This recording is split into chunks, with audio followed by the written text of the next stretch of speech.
గౌరవం ఉంటుంది. మొత్తం దేశంలో ఒక రకమైనటువంటి సంస్కృతి ఉంటే తెలంగాణ రాష్ట్రంలో ప్రత్యేకించి బీసీ బిడ్డల ఇళ్లలో మరీ ముఖ్యంగా ఆడబిడ్డలకు కాళ్ళు మొక్కి ఏదన్నా శుభకార్యం ఉంటే తండ్రులు అన్నదమ్ములు బయటకు వెళ్ళేటటువంటి సంస్కృతి ఉంటుంది. బోనం ఎత్తుకున్నటువంటి ఆడబిడ్డను ఆల్మోస్ట్ అమ్మవారిని చూసినట్టు చూసేటటువంటి ఒక పవిత్రమైన సంస్కృతి మన తెలంగాణ రాష్ట్రంలో ఉంటుంది. ఇప్పుడిప్పుడే తెలంగాణలో భారతదేశం మొత్తంలో మహిళలు రాజకీయంలో ముందడుగేస్తూ సమస్యలపైన మాట్లాడుతున్నటువంటి సందర్భాన్ని మనం గమనిస్తున్నాం. మహిళలు రాజకీయాల్లోకి వచ్చినటువంటి వారిని చాలా పరుషమైనటువంటి పదజాలంతో ఒక బాధ్యతాయుత పదవిలో ఉన్నటువంటి వ్యక్తులు విమర్శ చేస్తే మరి వాళ్ళు వచ్చేవాళ్ళు కూడా రాకుండా వెనక్కి తగ్గేటటువంటి పరిస్థితి ఉంటుంది. నా ఒక్కదాన్ని ఈరోజు ఎమ్మెల్సీ నవీన్ గారు, చింతపండు నవీన్ అలియాస్ తీన్మార్ మల్లన్న గారు ఎంత దారుణంగా మాట్లాడినరో తెలంగాణ ప్రజలందరూ చూసిండ్రు. అసలు మేము ఆడబిడ్డలు అట్లాంటి మాటలు కనీసం మా నోటితో కూడా ఉచ్చరించేటటువంటి పరిస్థితి కూడా ఉండదు. సిగ్గు అనిపిస్తుంది, నిజంగా బాధ అనిపిస్తుంది. ఎందుకు రావద్దా? ఆడపిల్లలు బయటికి రావద్దా? రాజకీయాల్లో ఉండొద్దా? చెయ్యొద్దా రాజకీయం? ఏం మాటలు ఇవి? అంశం మీద మాట్లాడాలనుకుంటే, ఇష్యూ మీద మాట్లాడాలనుకుంటే ఇష్యూ బేస్డ్ మీద మాట్లాడండి. దాదాపు 1.5 year నుండి తెలంగాణ జాగృతి నుండి బీసీ అంశాల్లో మేము అగ్రభాగాన నిలబడి పోరాటం చేస్తున్నాం. నేను ఏ ఒక్కనాడు కూడా తీన్మార్ మల్లన్న గారిని ఒక్క మాట కూడా అనలేదు. నేను అసలు ఆయన నన్ను ఎందుకన్నాడో కూడా నాకు తెలియదు. నన్ను అనాల్సిన సందర్భం ఏందో కూడా నాకు తెలియదు. సరే, ఆయనకి ఏం కోపం ఉందో లేకపోతే ఎవరన్నా ప్రేరేపించిండ్రో ఎందుకన్నారో నాకు తెలియదు. తీన్మార్ మల్లన్న గారిని మాత్రం నేను ఒకటి రిక్వెస్ట్ చేస్తూ ఉన్నా. మీరు బీసీ బిడ్డ కాబట్టి ఏది పడితే అది మాట్లాడితే చెల్లిపోతుందంటే కరెక్ట్ కాదు. గుర్తుపెట్టుకోండి మల్లన్న గారు, తెలంగాణ ప్రజలు ఎక్కువ కాలం పరుష పదజాలాన్ని సహించరు. మీరు ఎటు పడితే అటు మాట్లాడితే చూసుకుంటే ఎవరు ఊరుకోరు. మీరు మాట్లాడిన దానికి డెఫినెట్గా ఆవేశం వచ్చి మా కార్యకర్తలు, మా నాయకులు ప్రజాస్వామ్యబద్ధంగా ప్రొటెస్ట్ చేయడానికి వచ్చిర్రు. అయితే మీరు కాల్పులు జరుపుతారా? సామాన్య ప్రజల మీద కాల్పులు జరిపేంత అంత క్రూరత్వం ఎందుకు? ఏంది ఇది? ఏం వైఖరి ఇది? ఏం వైపరీత్యం ఇది? ఎందుకోసం చేస్తున్నారు ఇట్లా మీరు? అంటే ఒక ఆడబిడ్డను ఎంత మాట పడితే అంత మాట అనేసి ఇది తెలంగాణ పదజాలం గట్లనే ఉంటుంది అని అంటే ఇది మీ టీవీ కాదు, మీరు మేకప్ వేసుకొని వేసే డ్రామా కాదు. ఇది రాజకీయము, ఇది ప్రజాస్వామ్యము. ఇందులో అనేక మంది ప్రజల యొక్క జీవితాలు ముడిపడి ఉన్నాయి. అరే, తెలంగాణ జాగృతి ఎన్నో కార్యక్రమాలు చేసింది.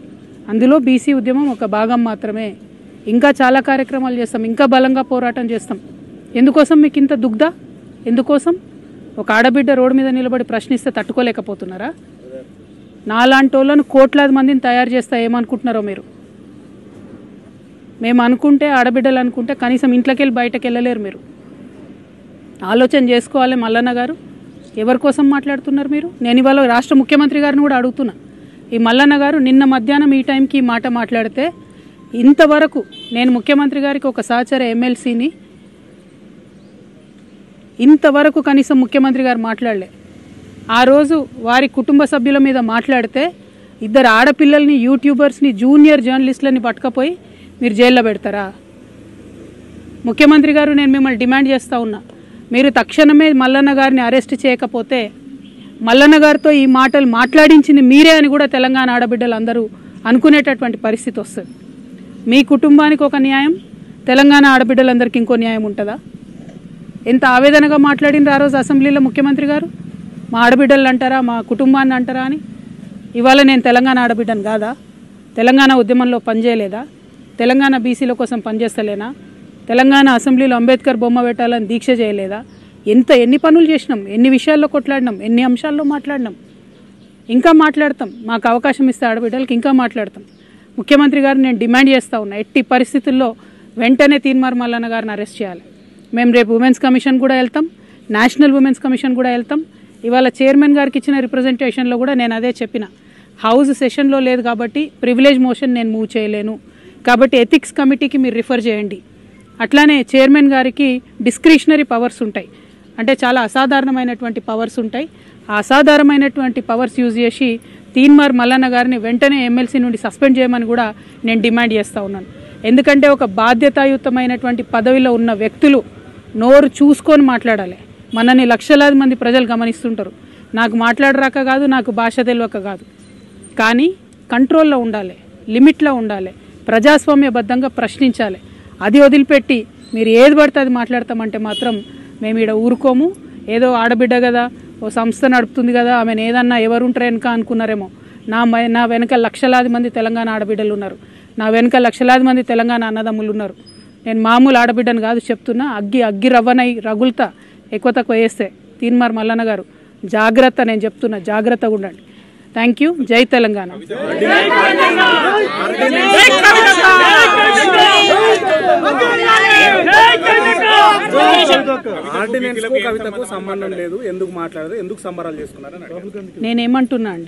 నేనేమంటున్నా తీన్మార్ మల్లన్న గారు బీసీ ఉద్యమానికి సంబంధించి నన్నెందుకు ప్రశ్నిస్తున్నారు? అసలు నేను ఇచ్చేదాన్న ఆర్డినెన్స్ తెచ్చేదాన్ని. నేను మీలాగానే ఉద్యమం చేస్తున్నా, ఆయన ఉద్యమం చేస్తున్నారు. అసలు నేను ఆయన ఎప్పుడన్నా ఏమన్నా అన్నానా? ఆయన అంతటా ఆయన వచ్చి నా మీద ఎందుకు మాట్లాడుతున్నారు అంటే నాకు వ్యతిరేకులు ఎవరు ఆయనను ప్రేరేపిస్తున్నారా? అది ముఖ్యమంత్రి గారు ప్రేరేపిస్తున్నారా? ఎవరు ప్రేరేపిస్తున్నారు మరి? ఎందుకంటే ఈయన మాట్లాడి 24 గంటలు అయిపోతే ప్రభుత్వం కనీసం చర్య తీసుకోలే. మీ మీద ఒక ట్వీట్ పెడితే రాత్రికి రాత్రి చిన్నపిల్లలు ఎత్తుకపోయి జైల్లో పెడుతున్నారే. మీ మీద ఒక ఫేస్బుక్లో కమెంట్ పెడితే ముఖ్యమంత్రి గారు ప్రత్యేక బృందాలను పెట్టి వెతికి మరీ అరెస్ట్ చేస్తున్నారే. ఒక ఎమ్మెల్సీని, ఒక ఆడబిడ్డని, ఇదేనా మీరు తెలంగాణ ఆడబిడ్డలకు ఇచ్చే రక్షణ? అందుకే క్రైమ్ పెరిగిపోతున్నది. ముఖ్యమంత్రి గారు ఇంత అలుసుగా ఉంటున్నారు మహిళలను ఏమన్నా కూడా. కాబట్టి ఇక సాధారణ మహిళల పరిస్థితి ఏందండి? ఓ పదవిలో ఉన్న ఎమ్మెల్సీకే ఇటువంటి గతి ఉంటే ఈ రాష్ట్రంలో సాధారణ మహిళల పరిస్థితి ఏంటి చెప్పండి? ముఖ్యమంత్రి గారు చర్యలు తీసుకోవాలి. ఆయన తీన్మార్ మల్లన్నకి ఏం సంబంధం? ఆయనను ఏమన్నా నేను అసలు ఎప్పుడు ఏమనలేదు. నేను ఇన్ని 1.5 years నుండి బీసీల కోసం కూడా ఒక్క సెకండ్ కూడా నేను ఆయన గురించి మాట్లాడలేదు. ఆయన ఎందుకు నా గురించి మాట్లాడాలి? First point. సెకండ్ పాయింట్, ముఖ్యమంత్రి గారు మాత్రం చూసి చూడనట్టుగా ఈ వ్యవహారంలో ఊరుకుంటే తెలంగాణ ఆడబిడ్డలందరం కూడా ఇది మాకు అవమానంగానే భావిస్తాం. కానీ నేను ఇంకా బలంగా సమస్యల మీద కొట్లాడుతూనే ఉంటా. వెనక్కి తగ్గే క్వశ్చనే లేదు. మిమ్మల్ని మాత్రం నేను ఇవాళ కోరేది ఒకటే, ఆడబిడ్డల్ని గౌరవించడం నేర్చుకోండి. ఇలా బోనాలు, మాంకాలమ్మ బోనాలు, పొద్దున్న లేచి నేను బోనాలకు పోయేది ఉండే, అది బంద్ పెట్టుకొని ఇదే దుకాణం నడుస్తుంది పొద్దున్న నుంచి. ఎందుకు ఇవన్నీ? నేను ఒకటేనండి, ప్రజా సమస్యలు ఎవరన్నా మాట్లాడవచ్చు, ఎవరన్నా ప్రజా సమస్యలు మాట్లాడవచ్చు. తెలంగాణ జాగృతి అనేక ఉద్యమాలు చేసింది, అందులో బీసీ ఉద్యమం ఒకటి. మా సంస్థకున్న నిబద్ధత ఏంటంటే మేము ఏదైనా అంశం ఎత్తుకుంటే అది సాల్వ్ అయ్యేదాకా దించం. మహిళా బిల్లు ఎత్తుకున్నా దించలేదు, ఏ అంశమైనా సాల్వ్ అయ్యేదాకా దించం. అంబేద్కర్ విగ్రహం అయినా కానీ ఏదైనా కూడా ఇష్యూ సాల్వ్ అయ్యే వరకు దించం. బీసీ ఉద్యమం కూడా అంతే, ఇష్యూ సాల్వ్ అయ్యే వరకు దించే ప్రసక్తే లేదు. అటువంటి కమిట్మెంట్, అటువంటి నిబద్ధత ఉన్న సంస్థ కాబట్టి మా మీద రాళ్ళు పడతాయి, కరెక్టే. కాకపోతే ఈయన వ్యక్తిగతంగా ఎందుకు అనాలే నన్ను అని దానికి తెలంగాణ పడికట్టాను కవరింగ్ ఇచ్చుకుంటే, చూస్తూ ఊరుకుంటే, చూస్తూ వదిలేస్తే ఈ జాడ్యం పెరిగిపోతుంది, తెలంగాణ అంతా వ్యాపిస్తుంది. కాబట్టి దయచేసి ప్రజాస్వామ్యవాదులందరూ కూడా ఆడబిడ్డల పక్షాన్ని నిలబడాలని కోరుతున్నాను. వాళ్ళు అందులో చాలా మంది ఆధారాలు దొరికినాయి. వాళ్ళు వచ్చి మా సిబ్బంది పైన దాడి చేసి, ఇక్కడికి వచ్చిన ప్రజలు కన్నీళ్లు పెడతా ఉంటే కూడా వదలకుండా వాళ్ళపైన దాడి చేసి, వాళ్ళని తీవ్రంగా గాయపరిచి, మా సిబ్బంది పైన దాడి చేసి ఫర్నిచర్ ధ్వంసం చేసుకుంటూ, ఇక్కడ మా కల్వకుంట్ల కవితక్క నాయకత్వం వరదిల్లాలనుకుంటూ మా గన్మెన్లు ఎంత నిలువరించినా వినకుండా మా గన్మెన్ల పైన దాడి చేసి, అలాగే ఇక్కడ ఒక గన్మెన్ నాకు లోపల రక్షణగా ఉంటే లోపలికి వచ్చినటువంటి సుజీత్రావు, కల్వకుంట్ల కవిత బంధు సుజీత్రావు అనేటువంటి వ్యక్తి లోపలికి వచ్చి మా గన్మెన్ దగ్గర గన్ లాక్కొని నా పైన ఫైర్ చేయడానికి ప్రయత్నించిండు. వెంటనే అప్రమత్తమైనటువంటి మా గన్మన్ గాల్లో కాల్పులు జరపడం జరిగింది. దీంతో భయపడ్డటువంటి వాళ్ళు, అలాగే నాకు రక్షణగా ఉన్నటువంటి మరొక గన్మెన్ శ్రీనివాస్ బయట ఉన్నాడు. శ్రీనివాస్ పైన దాడి చేసి ఆయన పిస్టల్ లాక్కోవడానికి ప్రయత్నం చేసిరు. అనేక రకాల దాడులు చేసి విధ్వంసం చేసినారు. ఈ దానికి కరెక్ట్గా ఉదయం 9 గంటలకు బీసీల రాజకీయ పార్టీ రాబోతుందనేటువంటి అంశాన్ని మేము ప్రకటించడం, గంటన్నర తర్వాత ఈ కార్యాలయం పైన మా పైన హత్యాయత్నం జరగడం కల్వకుంట్ల కవిత ప్రేరేపించి ఇక్కడికి తోలిచి హత్యా ప్రయత్నానికి పాల్పడింది. ఇవాళ బీసీల పైన దాడులు చేస్తే తీన్మార్ మల్లన్నను హతమారిస్తే బీసీ ఉద్యమం ఆగిపోతుంది అని కల్వకుంట్ల కవిత గారు భ్రమపడుతున్నారేమో. కానీ ఇవాళ నా ఆఫీస్ మొత్తం రక్తపు మరకలతో నిండిపోయింది. ఈ రక్తపు మరకల సాక్షిగా చెప్తా ఉన్నాం, తెలంగాణ రాష్ట్రంలో బీసీలము బరాబర్ రాజకీయం చేయబోతా ఉన్నాం, రాజకీయ పార్టీగా ముందుకు రాబోతా ఉన్నాం. ఈ హత్యా ప్రయత్నాలకు తెలంగాణ ఉద్యమంలో మీ నాయన 1200 మందిని చంపిండు. ఆ తర్వాత నేరెళ్ల ఘటనలో అనేక మంది మీ అన్న చంపిండు, లారీలతో దొక్కించి చంపిండు. ఇవాళ బీసీ ఉద్యమాన్ని అనసడానికి మీరు చేస్తున్నటువంటి కుట్ర ఏదైతే ఉందో దీన్ని సమాజం అంతా గమనిస్తుంది. గతంలో కూడా కేటీ రామారావు అనుచరులు కూడా గతంలో అనేక సార్లు దాడులు చేసినారు. దాడులు చేసి విధ్వంసం సృష్టించినారు. దాదాపుగా 60-70 సార్లు నా మీద కేసులు పెడితే ఏ ఒక్క రోజు కూడా తీన్మార్ మల్లన్న కానీ మహాఫీ సిబ్బంది కానీ ఎవరి పైన ఒక చేయి వేసిన పాపాన పోలేదు. మేమంత సామరస్యంతో ఉన్నాం. కానీ వాళ్ళ కల్వకుంట్ల కవిత గారు ఈ రకమైనటువంటి హత్యా ప్రయత్నాలకు కూడా స్కెచ్లు వేస్తారన్న విషయం ఇయాలనే అర్థమైతా ఉంది. ఖచ్చితంగా తెలంగాణ రాష్ట్ర వ్యాప్తంగా బీసీలంతా ఎక్కడికక్కడ కల్వకుంట్ల కవిత దిష్టి బొమ్మలు నలగబెడతా ఉన్నారు. బీసీలను అనగదొక్కాలని చూస్తున్నటువంటి ఆమె పైన చర్యలు తీసుకోవాలని డిమాండ్ చేస్తా ఉన్నారు. మేము కూడా ఖచ్చితంగా కార్యాచరణ చేస్తాం. ఈ దాడులతోటో ఈ బెదిరింపులతోనో ఈ హత్యాయత్నాలతోటో బీసీ ఉద్యమం ఆగిపోతుందని మీరు భ్రమపడితే నేను చెప్తా ఉన్నా, మీరు రాసి పెట్టుకోరి, రాబోయే 3 సంవత్సరాల్లో మిమ్మల్ని రాజకీయంగా పాతాళానికి తొక్కే బాధ్యత మాది. బీసీలము అనగారిన వర్గాలను ఈ రాష్ట్రంలో అధికారంలోకి రావడానికి మా ప్రయత్నంలో ఇసుమంతా కూడా తగ్గదు. మరింత రెట్టించిన ఉత్సాహంతోనే ముందుకు పోతాం తప్ప ఈ దాడులకు తీన్మార్ మల్లన్న భయపడు. ఇక నా పైన దాంతో కొట్టడం జరిగింది.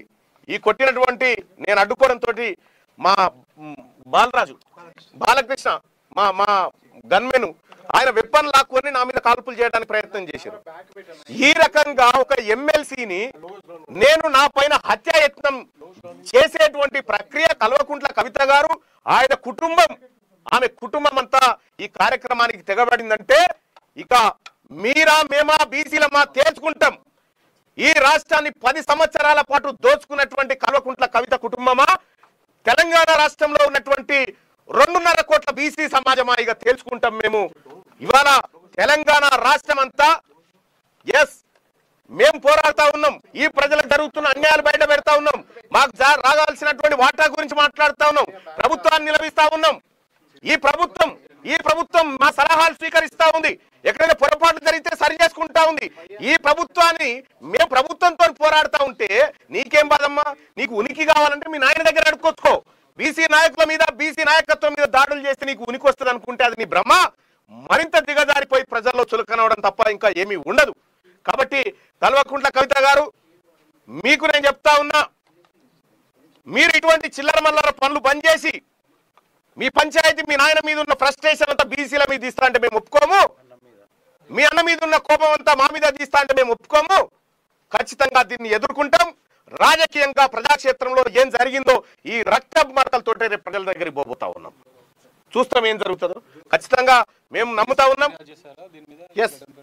ఫిర్యాదు చేయడం జరిగింది, పోలీసులకు ఫిర్యాదు చేయడం జరిగింది, సంబంధిత ఆధారాలను కూడా ఇవ్వడం జరిగింది. సో పోలీసులు తగిన చర్యలు తీసుకుంటారని అనుకుంటున్నాం. ఖచ్చితంగా కల్వకుంట్ల కవిత గారి ఎమ్మెల్సీ ఈ రకమైనటువంటి దాడులకు ప్రేరేపించి హత్యాయత్నాలు, సాటి ఎమ్మెల్సీ పైన హత్యాయత్నం చేసి ప్రయత్నించినటువంటి కల్వకుంట్ల కవిత గారి ఎమ్మెల్సీ సభ్యత్వాన్ని రద్దు చేయాలని చెప్పి నేను కోరుతా ఉన్నా.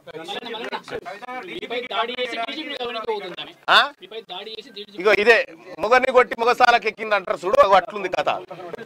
మా మీద దాడి చేసి మా ఆఫీసులో రక్తపు టేర్లు భావించి తీన్మార్ మల్లన్న తాకిన దెబ్బలు ఎవరు? కల్వకుంట్ల కవిత గారికా? మేము మా ఆఫీసులో ఉంటే ఇక్కడికి కిరాయి గుండాలను పంపి హత్యాయత్నానికి ప్రయత్నించిన కల్వకుంట్ల కవిత మీద చర్యలు తీసుకోవాలి. ప్రజాక్షేత్రంలోకి వస్తే మా బీసీ ఆడబిడ్డలు నిన్ను తరిమి కొట్టుడు గ్యారంటీ అని చెప్పి తెలియజేస్తా ఉన్నాం.